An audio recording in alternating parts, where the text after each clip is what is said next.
This video is brought to you by BetUS Sportsbook and Casino.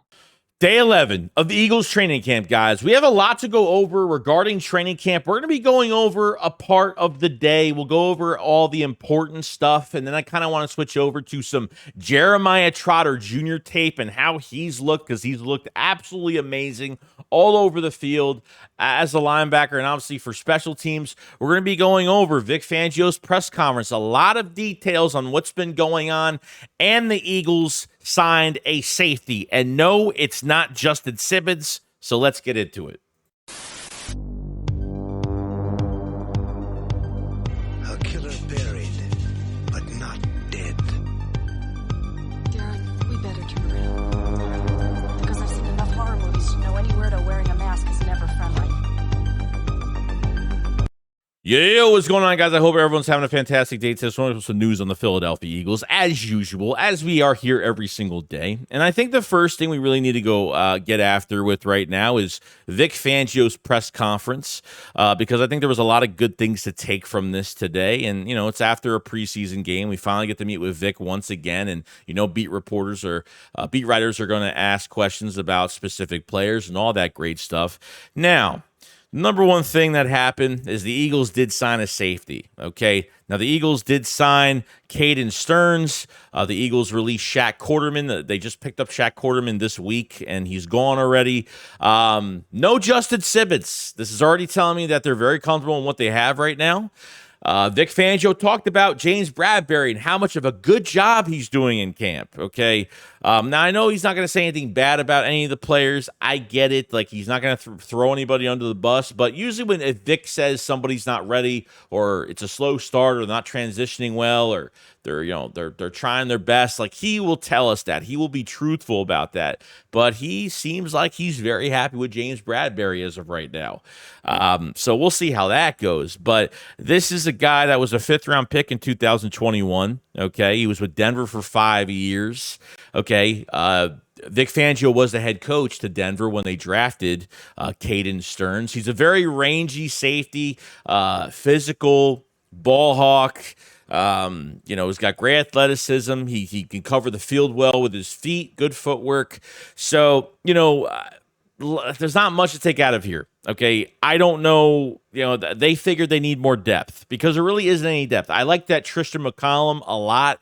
Played good special teams, did good in the game versus Baltimore.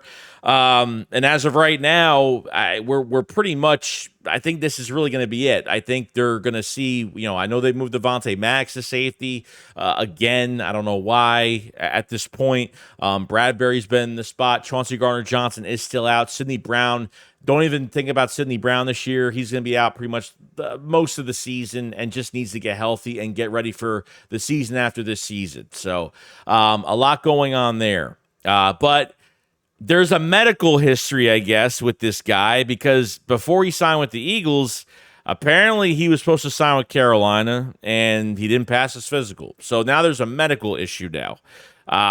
He wasn't at practice the other day. So he'll probably practice, maybe he'll start practice against the Patriots in Foxborough. I don't know what's going on with that situation with him. So they add another body there, a body that Christian Parker, I think his name, the corner coach that was with Fangio as the cornerback coach. And obviously Vic Fangio was there. So there is some familiarity with this player. And we'll see what he could do. This is the perfect week for him to come right in and start competing and see where, he could go. I don't see him getting far, but because they know him as a player, I guess there is a little bit of an advantage to know there. So that was the signing at safety as of right now. Now, he did talk about Quinyon Mitchell, he's played good inside, outside. He says that they don't really want to overload Quinyon too much. You don't want to get these guys tired and play multiple positions for every single day and through these preseason games. So, not saying they're going to rest him, but they're going to go light with him later on as the weeks go on. But this week, he will get a lot of work. You have those joint practices. You have the second preseason game. I went on Thursday. But he says we need a nickel. I mean, he says that he is right for the job. If he's right on the inside, they'll put him on the inside. So it seems like Quinyon Mitchell has a grasp at that nickel spot as of right now, and it looks like Isaiah Rodgers at the number 2, and obviously Slay at the number 1 spot right now. Now, he talked about Jalyx Hunt, which I thought was interesting too, and said that, he really surprised me. He says, yeah, he did better than I thought he would. I'm just like, really? Like, did you really think he was going to play that bad? I don't know. Vic Fangio says some weird stuff, not weird stuff, but he kind of surprised me on some of the answers on some of the players. We pay Bryce Huff $17 million a year, and he's saying, oh, he's not a 3-down back yet. He's not a 3-down, edge guy yet. He's making $17 million. And like he's not ready to, he's not handling more snaps well. Like it gets me confused a little bit on what's really going on, because I feel like this pass rush wasn't fantastic in Baltimore. He says that we have to blitz, that he builds this defense on the blitz. And that was probably one of my favorite lines that he said during this press conference, which was crazy. He said he believes in the blitz, and they need to do it. And I think he showed that in that preseason game. We've seen a corner blitz. We've seen 2 linebackers blitz, and Devin White. We had Zach Bond, Bryce Huff blitzing, and we had Devin White picking up the slack back there. So there was blitzing packages. We know blitz packages. We've seen it. And it's nice to see it and then hear it afterwards, So I definitely believe him 100% in that aspect. So it's gonna be a lot of fun. I think this defense still needs a ton of work. There's so many new players, and that's what Fangio said in this press conference. He thought the defense played solid. The beginning, the first couple plays, they gave up some big runs, but they tightened up a little bit. They got together and did their thing. So I think progressively it did get better later on, and Fangio was pretty happy. But like I said, guys, like we need so much time. This is why the starters played the first game on defense, because there's just way too many new pieces, too many new faces, and a brand new defense, in my opinion, because Fangio even says, a brand new defense this year. And I believe it because Fangio has full control of this defense. Last year, we didn't have a defensive coordinator with full control. The year before that, with Jonathan Gannon, he was never in full control of the defense, ever. Okay, we know Nick was involved in a lot of game playing with this defense and a lot of game playing with the offense, well, except when Shane Steichen was here. But this Fangio defense is different, similar, but a little different than what we've had the last few years because of the 100% control on a DC, and you're actually blitzing. And you're actually using players that fit their skill set really well, upgrading that toolbox a little bit. So felt really happy about that situation going forward. Now, I want to go over the injury report for the Philadelphia Eagles as of right now. So what you have here, did not practice. Oren Burke still out with the injury. Grant Calcaterra and Albert O were new on the injury report. Just a rest day. I think they just had a light, just very light. So they're taking a rest day. Grant Calcaterra with the shoulder and Albert O with the abdomen. So Albert O hasn't done much of anything. Grant Calcaterra solidifying himself to be the number 2 tight end as of right now. Paris Campbell still out with this groin injury. This is why I can't even speak the words. This hurts, man. If Paris Campbell misses another week, damn, he's missing such valuable time and joint practices against the Patriots and another preseason game. And we're hoping to God he comes back the 3rd week of preseason and he's the best receiver we have. Because if not, it's going to come down to Covey and obviously Johnny Wilson at this point. Because Anaya Smith isn't doing anything either. You know what I mean? So there's a lot riding on Paris Campbell and how he's going to look coming off this injury. Or we haven't seen him in a real game or a preseason game yet. So it's hard for me to tell if he's really the leading guy. In practice, it seems like he's the leading guy. But behind that, I don't know. I honestly don't know right now. Paris Campbell needs to be in a game-like situation. I don't care if it's joint practice at this point. So it doesn't seem promising he's going to be practicing against the Patriots or playing in this game this week, and that's a big loss. Okay, Chauncey Gardner-Johnson obviously out, so I'm not worried about that too much. Just going to rest him. Limited. Mekhi Garner was limited with the hamstring, so he's coming back slowly, and that's another guy at safety that they could use. Patrick Johnson, lower leg contusion, just a bruise, nothing crazy. He'll be back. Brandon Smith has been out. How long with a concussion? Like 2 weeks? What? Seriously, what's going on with that? I don't know. So some of these injuries were kind of crazy. But we actually had a update on Cooper Dejean. But before we get into that, a word from our sponsors. If I'm the betting man, then I am, and you're rooting for the Philadelphia Eagles, this is the redemption year for Jalen Hurts. This is the year we get the bad taste out of our mouths from last season. If I'm going all in, ride or die with a Super Bowl and bringing that Lombardi trophy back to Philadelphia for a second time, you need to go to BetUS, and I'm not wasting any time with it. I'm putting $500 down as the risk and getting $7,000 back at the end of the year because this offense is going to be explosive. This defense by Vic Fangio is going to be dynamic. New customers for BetUS get 125% deposit bonus on your first 3 deposits. You can't pass it up on the most important season for the Philadelphia Eagles. Click the link in the description below, and I want to thank BetUS for sponsoring this video. Now we have an update on Cooper Dejean, and it looks like he is conditioning, guys. This is going in the right direction. The only bad direction this is going in right now is he going to miss another week of practice? This really sucks beyond. I mean, I was afraid this was going to happen. I wanted him back today or yesterday, August 11th. I figured 3 weeks from training camp, technically, he should have been back earlier. 3 weeks. Says he was going to be out 3 weeks. Now he's going to be more than 3 weeks. Okay, at that point. Or at least, I don't know, something like that. I figured he would be back for joint practices to the second preseason game. This is a big loss for the Eagles right now because where were they going to put Cooper Dejean? Nickel? Or is he going to be a Swiss Army knife for this team? I don't know how they're going to use him. Or were they going to put him at safety? I have no idea. But this was the report from Jeff McClain. It says Cooper Dejean hamstring conditioning on a side field with Chauncey Gardner-Johnson's shoulder.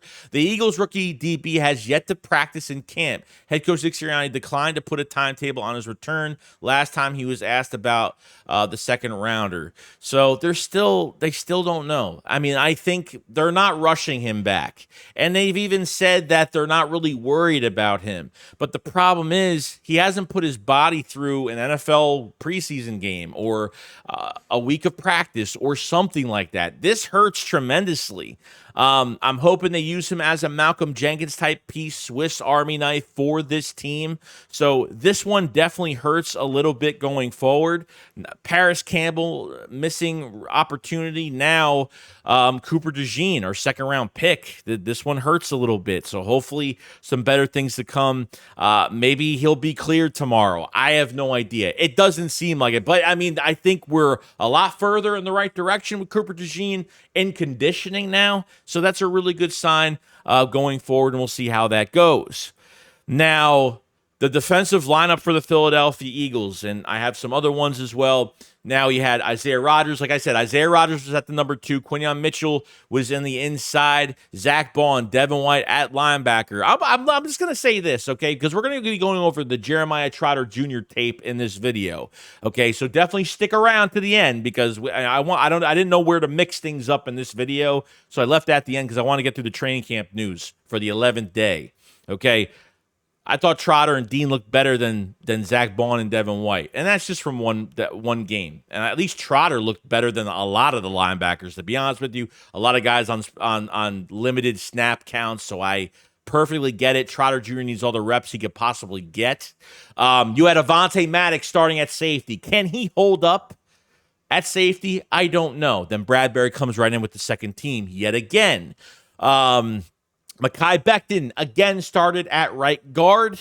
He threw up on the side of the field today. Again, another practice where he was puking all over the place. He went right back in. Mekhi Becton had a really strong first preseason game. Mekhi Becton, I can't even believe we have him right now. It's absolutely insane with this offensive line. The first two lines are very deep because I thought the protection was very good in that game. Excited for the offensive line. Excited for Mekhi Becton. So those really were your lineups for offense and defense.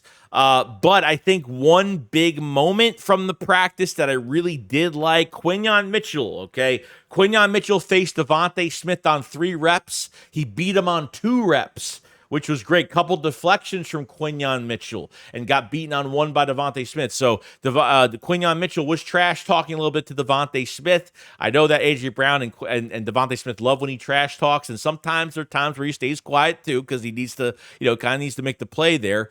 But had some really good reps against Devonta Smith, did a fantastic job. But at the end of practice, it was Johnny Wilson against Quinyon Mitchell, and it looks like Quinyon Mitchell was blanketing him in coverage, but we know that 6'7", almost 6'7", Johnny Wilson went right over him, mossed over him, caught the ball in the end zone, and everybody celebrated, and then practice pretty much ended at that point. So Slay was yelling for an OPI as a joke, and stuff like that, but Johnny Wilson he's making things happen.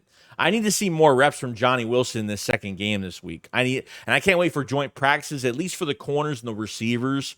These reps matter tremendously. Tremendously, they do.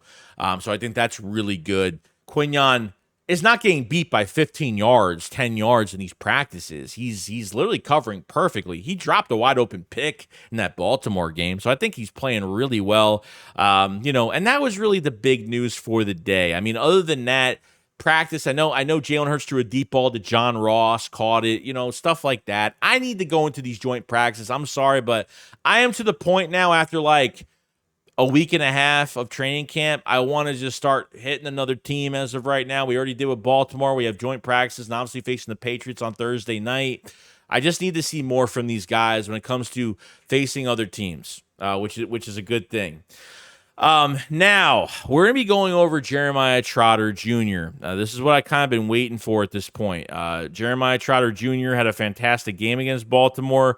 So what are the great things that Jeremiah Trotter Jr. brings to this team is, can his athleticism transfer into the NFL? Okay, can he transition what he does into these preseason games, these practices, into these real-time games? And really, he started to produce as of like the open camp to the public where he had his first sack, and then it really started to produce after that. So going into everything else with Trotter Jr., I think a lot of stuff went well with him going forward. And there's a few plays here that really stood out. Now he had he had 6 tackles and a sack, 7 tackles and a sack. So a couple on special teams and some on the field, which was great. There was one here that I really did like a lot. And just holding his ground. Like one thing as a linebacker, you're not getting pushed back too much. And I gotta say, you see a lot of toughness in Jeremiah Trotter Jr. We go into the second play where Jeremiah Trotter Jr. is blitzing on this play. Almost gets through the guard and the running back. I mean, this is just a really quick throw by Johnson. But I love linebackers that just sacrifice their whole body. They don't care how they get hit. They don't care how hard, if they're hurting or whatnot. I love linebackers that aren't divas. And Trotter Jr.'s father, we know Jeremiah Trotter Sr., he's taught his son well. So I thought this was really good. There was a really good physicality, because let me tell you something. As much as you see 6 tackles and a sack for Jeremiah Trotter Jr., but what he's doing is, how much that's helping? I mean, even if he's not making the play, he's being disruptive enough where someone else, it's going to cause the running back to block. It's going to cause the quarterback to turn a different direction, to move out of the pocket or stay inside the pocket. I mean, it's going to, linebackers that do that and are disruptive, they don't have to make the plays there. You know what I mean? So I feel like Jeremiah Trotter Jr. is doing enough here. Here's the second play, which I really did like. And because it's Jeremiah Trotter Jr., and we know his father, and we know that boy has been taught well, okay?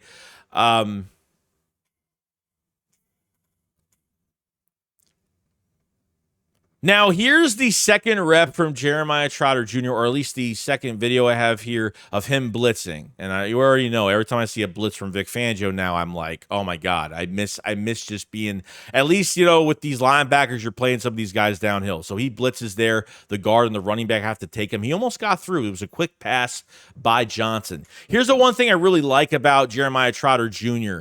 If this transitions, he's going to be very successful. And this is only, this is his first game. And look how much he's produced already out of all the linebackers during these preseason games.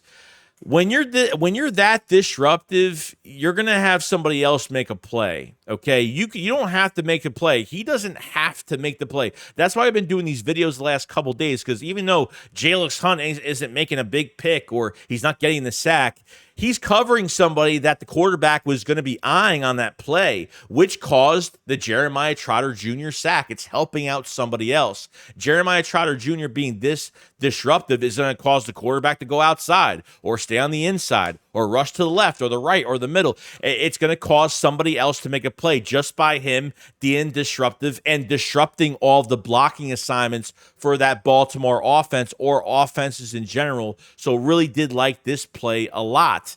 The next play I liked was just Jeremiah Trotter coming right in. The hole looked open for the running back, and he comes right in and gets that tackle play and plays really tough there, holds his ground. I like how Jeremiah Trotter Jr. is holding his ground. Look what he did against the quarterback on that sack when it was covered. This is a covered sack pretty much, okay? See how Jeremiah Trotter Jr. didn't let Johnson go to the outside? Now, if this is good coaching. Bobby King must be doing a really good job with these linebackers. You do not want to rush to the inside. See how he maintained the outside? He had containment on the outside. Keep this quarterback on the inside. Let him rush up, and then look, Jeremiah Trotter Jr. gets that sack right there on this play on the next play. It's fantastic. It's smart. I don't know if this is just Jeremiah Trotter being smart, or the coaches, or it's both. And I think it is everything together. So really nice to see a play like that. Jeremiah Trotter Jr. had a fantastic day. I was so happy. I was actually really happy with this linebacker core, to be honest with you.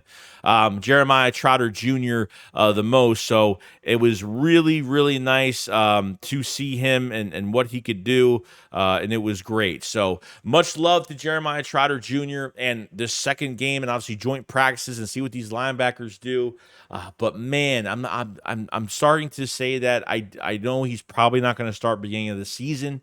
I don't know if this Zach Bond thing is just Vic Fangio playing favorites, or is this guy actually that good? Because I didn't think Zach Bond actually played that well. I mean, he had limited snap count, one preseason game. I get it, but I feel like there is a little bit of a competition. There's a little bit of a rumble, a shape shift a little bit at linebacker, and maybe we'll see a little bit more of how this competition is going to unfold. I know Devin White will have that middle linebacker spot, but as for the outside linebacker, and we'll see what happens.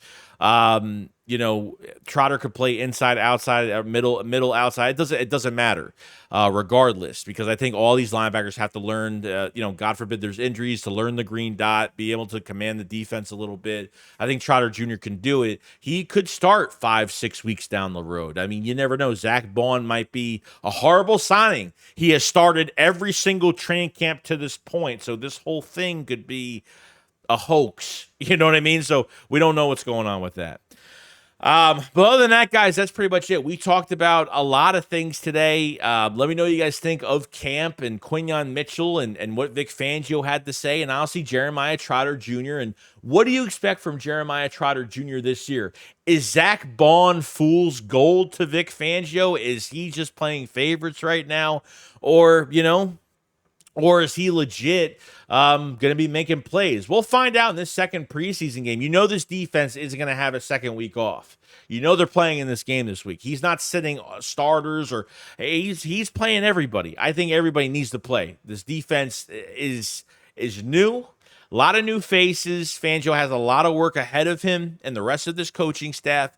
So it should be a lot of fun moving forward. And, you know, I'm very excited about the whole situation at linebacker.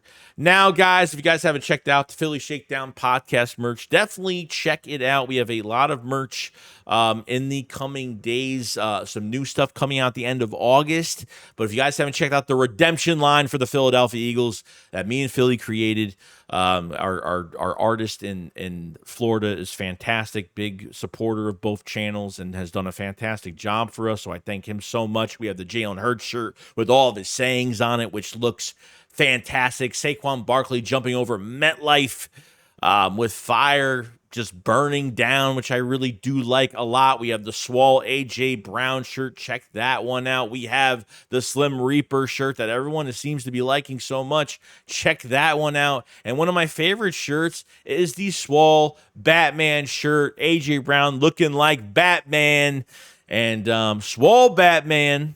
So definitely check those out. Link is in the description below. Make sure you subscribe to the channel for Eagles news every single day. We'll be streaming the preseason game this week and having news every single day. Some live streams tomorrow and tonight and whenever this week. We got a lot of stuff going on. And that's pretty much it. I want to thank BetUS for sponsoring this video. Link in the description to sign up for BetUS. 125% first 3 deposits up to $2,000. 24-hour cash payouts. Okay, you guys enjoy the rest of your day, and I will see you guys on the next one. Shakes what up, fall side. Peace out, guys. Peace.